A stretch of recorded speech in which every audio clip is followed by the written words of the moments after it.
Saya perlu garis bawahi di sini ya. Buat saya ini perkara ini jelas. Saya adalah korban kambing hitam para pejabat-pejabat pengadaan yang tidak menyalahkan seorang konsultan. Dan semua tuduhan mereka terbantahkan ketika kebenaran muncul dari bukti-bukti persidangan. Nggak pernah ada arahan ke saya. Jadi saya menolak. Saya bilang saya nggak tahu. Saya emang nggak ada arahan. Nggak ada pernyataan yang saya bisa buat bahwa saya itu diarahin di atas. Gitu. Jawabannya simpel waktu itu. Oke, akan kami perluas. 3 minggu kemudian, saya dinyatakan tersangka.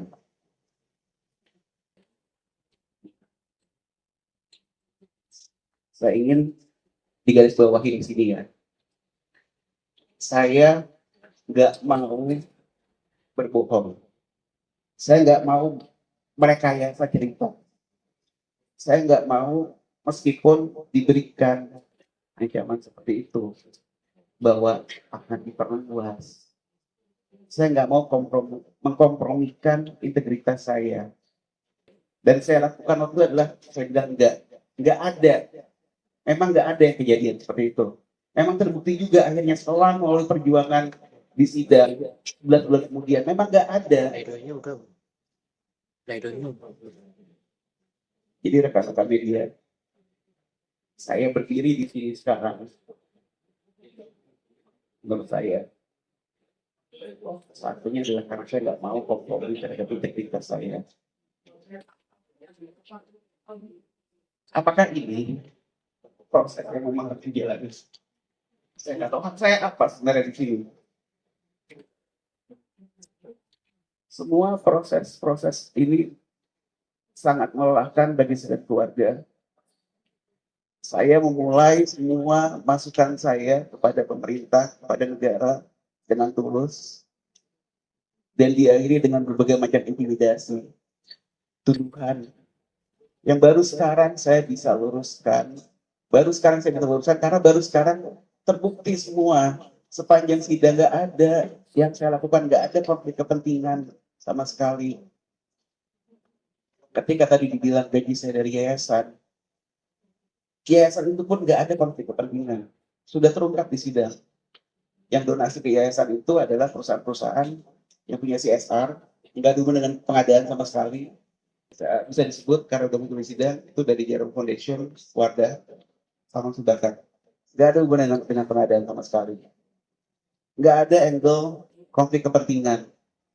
Nggak ada keuntungan yang saya dapat pribadi di sini. Semua masukan saya adalah profesional, dari ahli IT yang mengevaluasi, ada hadir di sidang pun bilang itu netral, profesional. Semua masukan saya berikan ke kementerian, silakan jelaskan. Yang terjadi apa? Muncul terungkap di sidang. Masukan saya dipelintir. Muncul terungkap di sidang. Masukan saya yang netral ditampilkan ke tim teknis yang buat kajian tadi oleh Cepi Lukman Rusiana yang koordinator mereka. Cepi nge-pause videonya, bilang bahwa ini terlalu kecil, saya tulis ulang di PowerPoint ya. Tapi pada intinya ini mengarah ke Chromebook. Tidak ada sama sekali dari masukan saya itu yang mengarah ke Chromebook. Itu semua adalah kesimpulan dari pejabat kementerian saja. Dan ini adalah satu hal yang berulang secara sistematis. Nggak hanya satu pejabat itu, pejabat-pejabat lain. Pejabat-pejabat lain bilang bahwa IBAN yang mengangkat Chromebook. Saya konfrontasi satu pejabat, Dr. Kofi. Beliau dari eselon 2, di level SMP dulu. Beliau bilang di media bahwa saya dicopot karena saya menolak Chromebook. Kenyataannya saya tunjukkan di sidang beliau. Chat WhatsApp. Saya tunjukkan juga di sidang terdakwa saya. Chat WhatsApp dari Dr. Kofi. Yang bilang bahwa, Mas, saya dan masukan dari tim teknis di bawahnya, pengen Chromebook semua. Tim teknis pengen Chromebook semua. Dr. Kofi hanya bisa bilang saya nggak ingat ketika saya konfrontir dengan itu tersebut dalam sidang saya. Padahal sudah dilakukan juga. Dan puncaknya, nama saya masuk ke sebuah SK dimasukkan oleh seorang pejabat kementerian eselon 1 Kadif Muhammad, di mana saya sudah mengkonfrontasi beliau, eh, kenapa beliau menghilangkan sebuah tugas krusial atau masukan krusial yang saya berikan. Kalau mau pilih Chromebook harus diuji dulu. Beliau mengakui di persidangan, beliau cabut karena beliau merasa nggak butuh, dengan cara mencabut dari SK-nya. SK yang saya baru ketahui sekarang ini, kita masukin nama saya. SK yang di lembar pengesahan kajian ada banyak tanda tangan, saya nggak ada, tapi saya malah yang dibilang membuat kajian itu oleh para pejabat-pejabat kementerian. Saya perlu garis bawahi di sini ya, buat saya ini perkara ini jelas. Saya adalah korban kambing hitam para pejabat-pejabat pengadaan yang tidak menyalahkan seorang konsultan. Dan semua tuduhan mereka terbantahkan ketika kebenaran muncul dari bukti-bukti persidangan. Itu yang memberi saya conviction, itu yang memberi saya keyakinan. Memang saya tidak bersalah sama sekali di sini, tapi saya dikambing hitamkan. Ini yang membuat saya marah. Saya marah bukan pada keadaan saya. Saya marah pada orang-orang seperti itu yang mengkriminalisasi konsultan profesional yang sudah netral, memberikan masukan, memberikan keahlian mereka bagi pemerintah. Tapi kemudian mereka serahkan karena mereka ketakutan setelah melakukan sebuah tindak pidana. Hamid Muhammad salah satu yang menerima aliran dana. Diakui di surat dakwaan, diakui di persidangan juga.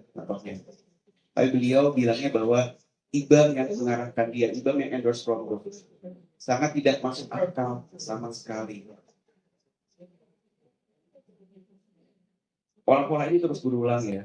Dan ketika saya membuat terang semua fakta-fakta ini, ketika saya menerangkan, menjelaskan apa yang sebenarnya terjadi dari rekaman-rekaman sidang, ketika banyak sekali yang reply, banyak sekali yang komen bahwa mereka merasa kesal, marah, dan menyerah untuk bantu Indonesia, bantu negara, tak mau lagi. Saya makin marah. Sekali lagi bukan pada negara, bukan pada keadaan, tapi pada orang-orang yang mencoba mengkriminalisasi konsultan-konsultan seperti ini, seterang ini, sejelas ini. Karena mereka menghilangkan kepercayaan dari orang-orang yang mau bantu negara. Saya terlepas banyak sekali hal, semua demi negara, semua demi bantu masyarakat dan rakyat Indonesia. Dan ini yang dilakukan pada saya oleh oknum-oknum pengadaan tersebut. Ini saya marah karena saya nggak mau ini jadi presiden ya. Saya nggak mau jika saya diponis ini jadi presiden, orang-orang bakal bilang tuh, jangan bantu Indonesia, jangan berikan keahlian kamu bagi Indonesia karena kamu akan bisa dikriminalisasi. Saya bersalah di sini. Tolong bantu saya, bebaskan saya. Tolong jangan jadikan ini presiden untuk kerja-kerja pengetahuan yang sudah menyerahkan keahlian mereka untuk bantu negara. Karena banyak sekali yang ingin melakukan itu, tapi jadi takut melihat perkara ini, kriminalisasi ini. Tolong jangan jadikan ini presiden. Bukti sudah terang. Tolong bebaskan saya.